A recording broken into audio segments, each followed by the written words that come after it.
vocês? Agora eu vou ler pra vocês um conto que não estava programado porque eu queria ler O Anjo do Bizarro, que é um conto que fala muito bem, mas eu não encontrei em lugar nenhum e é um os únicos livros onde ele consta. Eu não consegui encontrar em PDF para baixar nesses sites, enfim, então infelizmente eu não vou conseguir ler, tá bom? Porque todos os outros que eu não tenho em livro, eu encontrei facilmente na internet em PDF, mas esse, O Anjo do Bizarro, eu não encontrei. Então eu vou ler para vocês agora O Homem na Multidão, que também eu acredito que seja muito bom esse conto, eu nunca tinha lido, então vai ser a primeira vez aqui com vocês. Tá bom? Então já vou pedir meu like, já vou pedir que você compartilhe, que você se inscreva no canal se ainda não for inscrito e que ative as notificações pra você não perder nenhum vídeo. Belezinha? Então eu vou ficar devendo O Anjo do Bizarro, mas assim que eu conseguir esse conto, eu trago pra vocês. Promessa, hein? Bora lá então ler Um Homem na Multidão, tá? Parece ser um conto bem interessante, então bora lá ler aqui comigo. De certo livro germânico, já se disse com propriedade que esse aqui, gente, é alemão isso aqui. Não se deixa ler. Há certos segredos que não consentem ser ditos. Homens morrem à noite em seus leitos, agarrados às mãos dos confessores fantasmais, olhando-os devotamente nos olhos. Morrem com desespero no coração e um aperto na garganta, ante a horripilância de mistérios que não consentem ser revelados. De quando em quando, a consciência do homem assume uma carga tão densa de horror que dela só se redime na sepultura, e destarte a essência de todo crime permanece oculta. Há não muito tempo, ao fim de uma tarde de outono, estava eu sentado ante a grande janela do Café D, em Londres. Por vários meses andara enfermo, mas já me encontrava em franca convalescença e com toda volta da saúde, sentia-me num daqueles felizes estados de espírito que são exatamente o oposto do ennui, estado de espírito da mais aguda apetência, no qual os olhos da mente se desanuviam e o intelecto, eletrificado, ultrapassa sua condição diária tanto quanto a vívida, posto que cândida, razão de Leibniz, ultrapassa a doída e débil retórica de Gorgias. O simples respirar era-me um prazer e eu derivava inegável bem-estar até mesmo de muitas das mais legítimas fontes de aflição. Sentia um calmo, mas inquisitivo interesse por tudo. Com um charuto entre os lábios e um jornal ao colo, divertira-me durante a maior parte da tarde, ora espiando os anúncios, ora observando a promíscua companhia reunida no salão, ora espreitando a rua através das vidraças esfumaçadas. Era esta uma das artérias principais da cidade, e regurgitara de gente durante o dia todo. Mas, ao aproximar-se o anoitecer, a multidão aumentou, e quando as lâmpadas se acenderam, duas densas e contínuas ondas de passantes desfilavam pela porta. Naquele momento particular do entardecer, eu nunca me encontrara em situação similar, e por isso o mar tumultuoso de cabeças humanas enchia-me de emoção deliciosamente inédita. Desisti finalmente de prestar atenção ao que se passava dentro do hotel e absorvi-me na contemplação da cena exterior. De início, minha observação assumiu um feitio abstrato e generalizante. Olhava os transeuntes em massa e os encarava sob o aspecto de suas relações gregárias. Logo, no entanto, desci aos pormenores e comecei a observar com minucioso interesse as inúmeras variedades de silhueta, traje, ar, porte, semblante e expressão fisionômica. Muitos dos passantes tinham um aspecto prazerosamente comercial e pareciam pensar apenas em abrir caminho através da turba. Traziam as sobrancelhas vincadas e seus olhos moviam-se rapidamente, quando davam algum encontrão em outro passante, e não mostravam sinais de impaciência. Recompunham-se e continuavam, apressados, seu caminho. Outros, formando numerosa classe, eram de movimentos irrequietos, tinham um rosto enrubescido e resmungavam e gesticulavam consigo mesmos, como se sentissem solitários em razão da própria densidade da multidão que os rodeava. Quando, obstados em seu avanço, interrompiam subitamente o resmungo, mas redobravam a gesticulação e esperavam, com um sorriso vago e contrafeito, que as pessoas que os haviam detido passassem adiante. Se alguém os acotovelava, curvavam-se cheios de desculpas, como que aflitos pela confusão. Nada mais havia de distintivo sobre essas suas duas classes, além do que já observei. Seus trajes pertenciam àquela espécie adequadamente rotulada de decente. Eram lugares comuns da sociedade. Homens ociosos e homens atarefados com assuntos particulares, dirigindo negócios de sua própria responsabilidade, não excitaram muito minha atenção. A tribo dos funcionários era das mais ostensivas e nela discerni duas notáveis subdivisões. Havia em primeiro lugar os pequenos funcionários de firmas transitórias, jovens cavalheiros, de roupas justas, botas de cor clara, cabelo bem emplastado e lábios arrogantes. Posta de lado certa elegância de porte a que, à míngua de melhor termo, pode-se dar o nome de escrivanismo. A aparência deles parecia-me exato facsímile do que, 12 ou 18 meses antes, fora considerada a perfeição do bom tom. Usavam os atavios desprezados pelas classes altas, e isso, acredito, define-os perfeitamente. A subdivisão dos altos funcionários de firmas respeitáveis era inconfundível. Fazia-se logo reconhecer pelas casacas e calças pretas ou castanhas, confortáveis e práticas, pelas gravatas brancas, pelos coletes, pelos sapatos sólidos, pelas meias grossas e pelas polainas.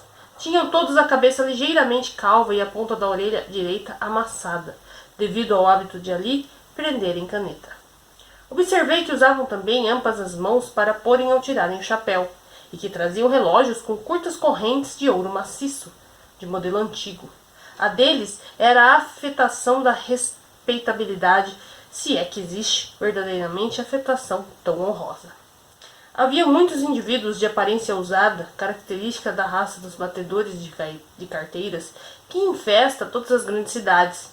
Eu os olhava com muita curiosidade e achava difícil imaginar que pudessem ser tomados por cavalheiros, e pelos cavalheiros propriamente ditos. O comprimento do punho de suas camisas, assim como o ar de excessiva franqueza que exibiam, era quanto bastava para denunciá-los de imediato. Os jogadores, e não foram poucos os que pude discernir, eram ainda mais facilmente identificáveis. Usavam trajes dos mais variados, desde o colete de veludo, o lenço fantasia ao pescoço, a corrente de ouro e os botões enfeitados do mais de nota dos rufiões, as vestes escrupulosamente desadornadas dos clérigos, incapazes de provocarem a mais leve das suspeitas. E não obstante, denunciava-os certa compleição viscosa e trigueira, certa membranosa opacidade dos olhos, assim como o pallor da tez e o apertado dos lábios. Havia, ademais, 2 outros traços característicos que me possibilitavam identificá-los. A voz, estudadamente humilde, e a incomum extensão do polegar, que fazia ângulo reto com os demais dedos, muitas vezes em companhia desses velhacos, observei outra espécie de homem, algo diferente dos hábitos, mas, não obstante, pássaros de plumagem semelhante. Podiam ser definidos como cavalheiros que viviam à custa da própria finura. Ao que parecia, dividiam-se em 2 batalhões, no tocante a rapinar do público, e de um lado os janotas, e de outro os militares. Os traços distintivos do primeiro grupo eram o cabelo amarelado e o sorriso aliciante.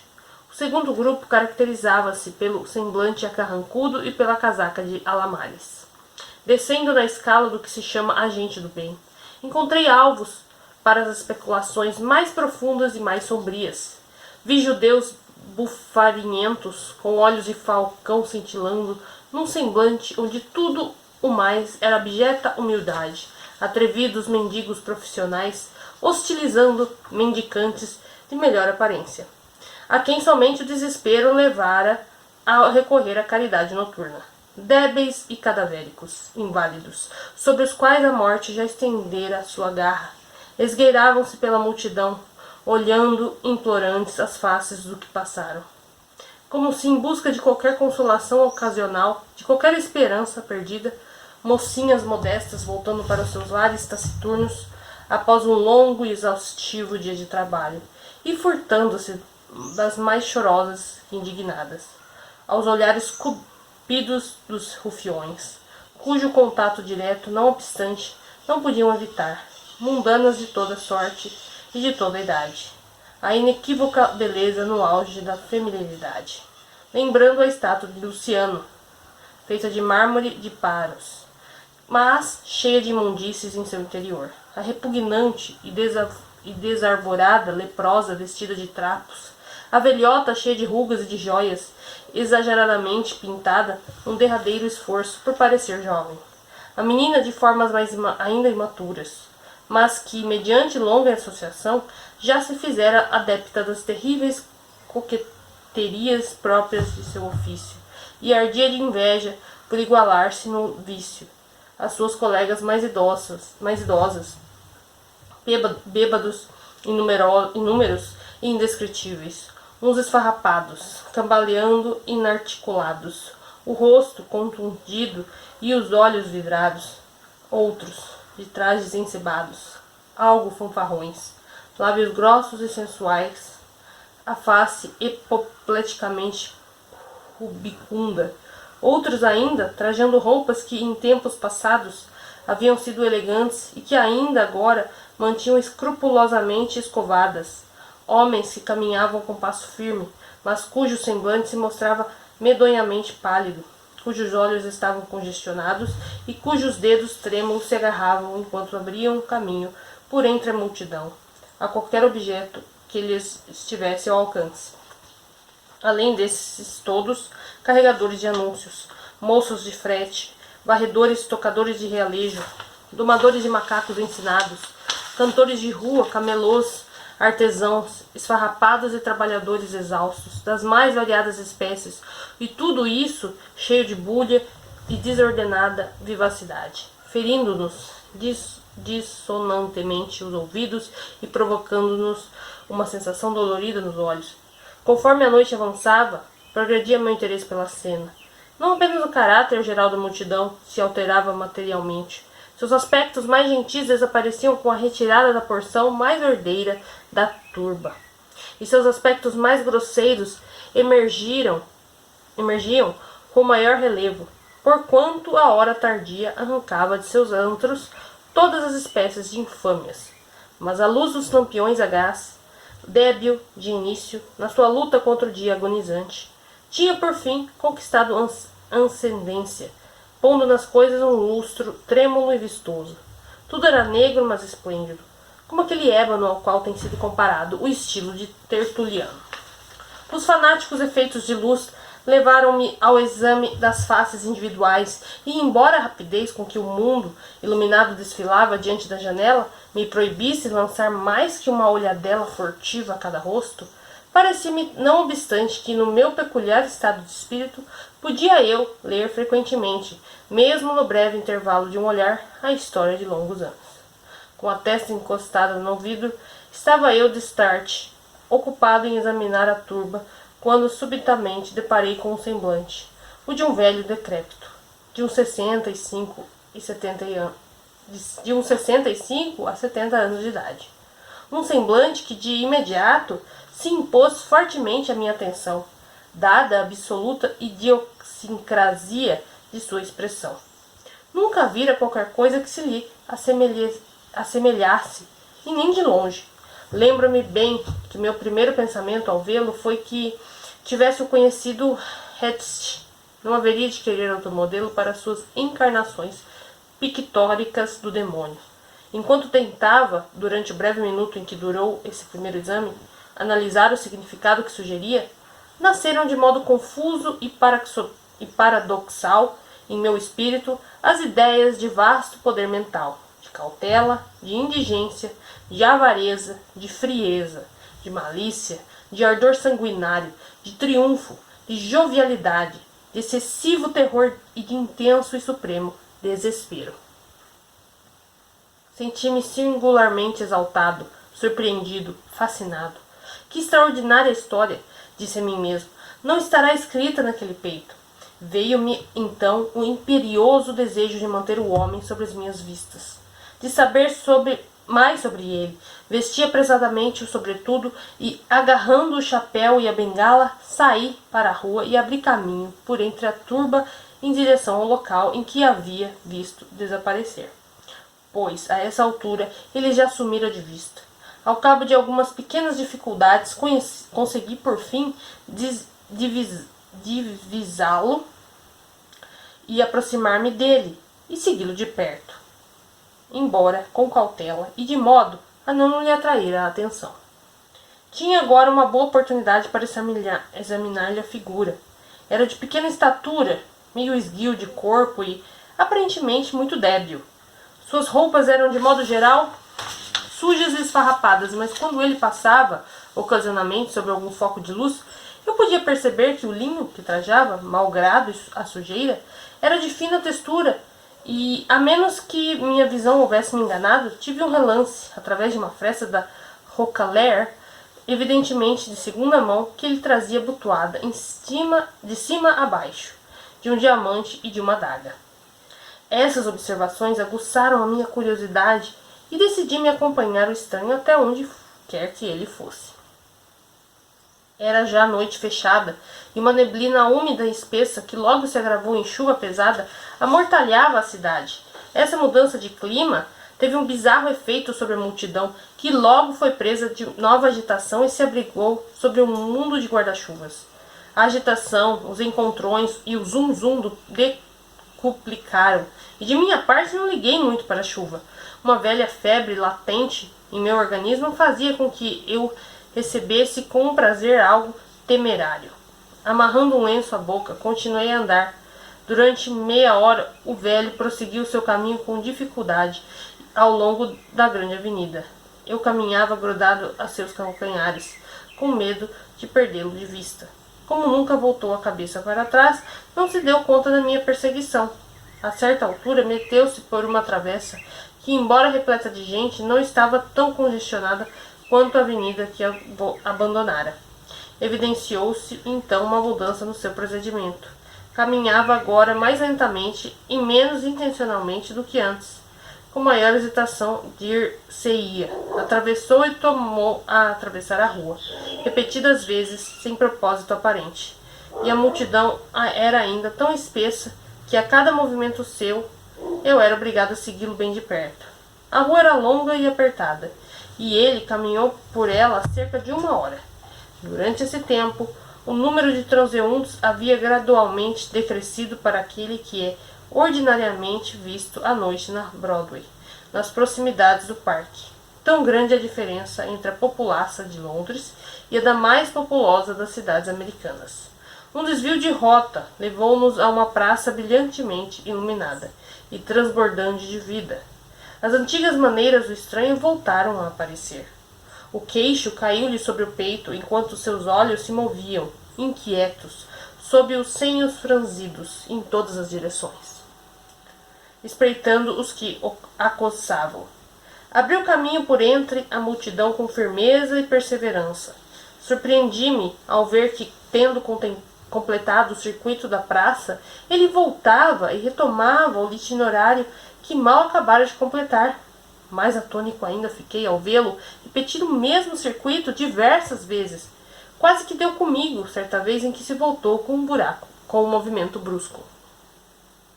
Nesse exercício, gastou mais de uma hora, ao fim da qual encontramos menos interrupções, por parte dos transeuntes, que de início. A chuva continuava a cair, intensa. O ar tornou-se frio, os passantes se retiravam das suas casas. Com um gesto de impaciência, o estranho ingressou numa travessa comparativamente deserta. Caminhou apressado por cerca de 400 metros, com uma disposição que eu jamais sonhava em ver uma pessoa tão idosa. Grande foi a minha dificuldade para acompanhá-lo. Alguns minutos de caminhada levaram-nos a uma grande e ruidosa feira, que o estranho parecia conhecer muito bem, e ali retomou ele suas maneiras primitivas, enquanto abria caminho de cá para lá, sem propósito definido, por entre a horda dos compradores e vendedores. Durante a hora e meia, aproximadamente, que passamos nesse local, precisei de muita cautela para seguir-lhe a pista sem atrair a sua atenção. Felizmente, eu calçava galochas e podia movimentar-me em absoluto silêncio. Em nenhum momento percebeu ele que eu o vigiava.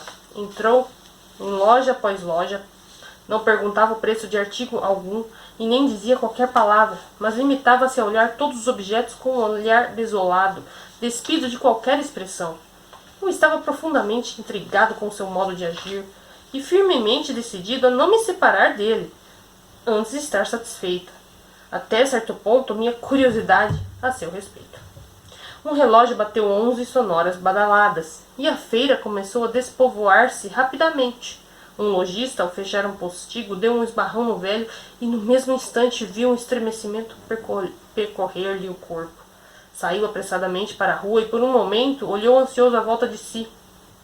Caminhou-se depois, com incrível rapidez, através das vielas, umas cheias de gente, outras despovoadas, para a grande avenida da qual partira a avenida onde ficava situado o Hotel D. Esta, no entanto, já não apresentava o mesmo aspecto. As luzes ainda brilhavam, mas a chuva caía pesadamente e havia poucas pessoas à vista. O estranho empalideceu. Deu alguns passos caprichosos pela antes populosa avenida e depois, suspirando profundamente, tomou a direção do rio. E após ter atravessado uma grande variedade de ruas tortuosas, chegou por fim diante de um dos teatros principais da cidade. Estava prestes a fechar. Os espectadores saíam pelas portas escancaradas. Vi o velho arfar, como se por falta de ar, e mergulhar na multidão. Mas julguei perceber que a intensa agonia de seu semblante tinha, de certo modo, amainado.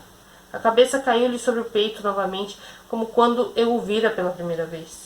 Observei que seguia agora o caminho tomado pela maioria dos espectadores, mas de modo geral não conseguia compreender a inconstância das suas ações. Enquanto caminhava, o número de transeuntes ia rareando, e sua antiga inquietude e vacilação voltaram a aparecer.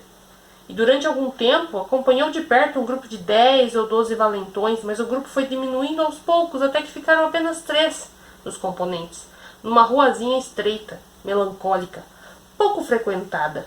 O estranho se deteve e por um momento pareceu imerso em reflexões, e depois, com evidentes sinais de agitação, subiu em rápidas passadas um itinerário que nos levou aos limites da cidade, para regiões muito diversas daquelas que havíamos até então atravessado. Era o mais esquálido bairro de Londres, e nele tudo exibia a marca de uma deplorável das pobrezas, da mais deplorável das pobrezas, e da mais desesperada criminalidade. A débil luz das lâmpadas ocasionais, altos e antigos prédios, construídos de madeiras, já ruídos de vermes, apareciam cambaleantes e arruinados, dispostos em tantas e tão caprichosas direções que mal se percebia um arremedo de passagem por entre eles. As pedras do pavimento jaziam espalhadas, arrancadas de um leito original, onde agora viçava a grama exuberante. Um odor horrível se desprendia dos bueiros entupidos. A desolação permeava a atmosfera. No entanto, conforme avançávamos, ouvimos sons de vida humana e, por fim, deparamos com grandes bandos de pessoas das classes mais desprezadas da população londrina, vadeando de um lado para o outro. O ânimo do velho se acendeu de novo, como lâmpada bruxuleante. Uma vez mais, caminhava com passo elástico. Subitamente, ao dobrarmos uma esquina, um clarão de luz feriu-nos nos olhos e detivemos-nos diante de um dos enormes templos urbanos de Intemperança, um dos palácios do demônio Álcool. O amanhecer estava próximo e, não obstante, uma turba de bêbados desgraçados atravancava a porta de entrada da taverna. Com um pequeno grito de alegria, o velho forçou a passagem e, uma vez dentro do salão, retomou suas maneiras habituais, vagueando sem objetivo aparente por entre a turba. Não fazia, porém, muito tempo que se ocupava nesse exercício quando uma agitação dos presentes em direção à porta deu a entender que o proprietário do local resolvera fechá-lo por aquela noite. Era algo mais intenso que desespero, o sentimento que pude ler no semblante daquela criatura singular a quem eu estivera a vigiar de forma tão pertinaz. Todavia ele não hesitou por muito tempo. Com doída energia, retomou o caminho de volta para o coração da metrópole.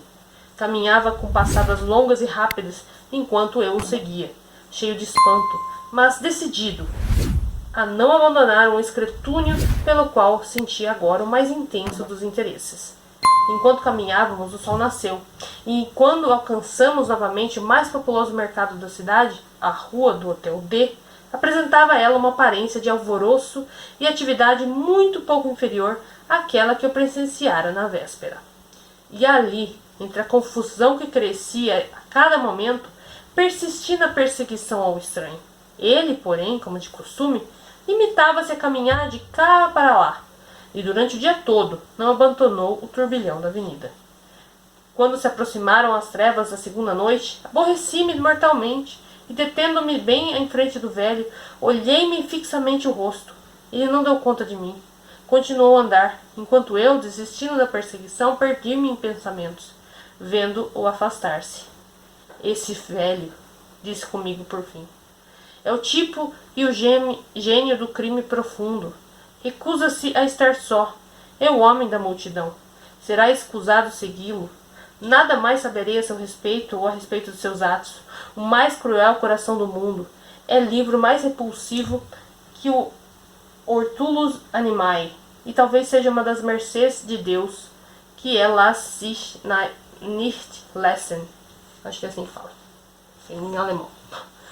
Gente, é o homem da multidão. Um velho que fica andando pra lá e pra cá no meio de um monte de gente, que se sente mal se não estiver no meio de um monte de gente. Tem gente que tem fobia de lugar muito cheio. Esse homem não, esse homem gosta de ficar no lugar cheio, né? Bizarro, hein? E a pessoa que fica fingindo velho, fica atrás do velho 2 dias? Você é louco, mano. Gostei do conto, gostei, curti. Se você curtiu também, deixa aqui embaixo nos comentários pra eu saber. E não esquece, gente, eu vou conseguir, tá? O Anjo do Bizarro, e assim que eu conseguir eu trago pra vocês, tá bom? Seja quando for, tá? Eu sei que agora, acho que em outubro já não dá mais tempo, mas se eu achar, eu trago, belezinha? Então, meu muito obrigado pra você. A gente vai iniciar, né, fechando nossa semana aí de contos. Semana que vem tem mais 2 contos, né, no dia 31, pra finalizar. Então, ao meio-dia a gente tem o William Wilson e às 6 horas a gente tem o clássico O Corvo. Então, eu trago pra vocês semana que vem, no dia 31. E não esqueça, gente, também semana que vem, a partir das 7h30, nós temos a live, onde eu vou, né, junto com meu amigo André.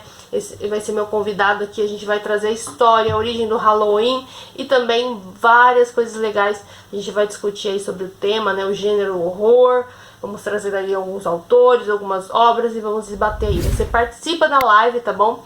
Que eu vou ter uma surpresa pra vocês. Então participem da live a partir das 7h30, que tem... 7h30 não, 7h15, tá bom? A partir das 7h15 a nossa live e eu vou trazer uma surpresa pra vocês. Então vocês têm que participar, tá bom? Vocês têm que participar da live pra vocês saberem qual é a surpresa. Não vou falar antes não, tá bom? Um beijo muito especial pra você que acompanha as leituras do conto do Allan Poe. Deixa aqui pra eu saber qual é o seu conto favorito e também, né, qual conto que eu ainda não li que você gostaria que eu lisse, tá bom? Beijinho, gente, até semana que vem então. Tchau, tchau.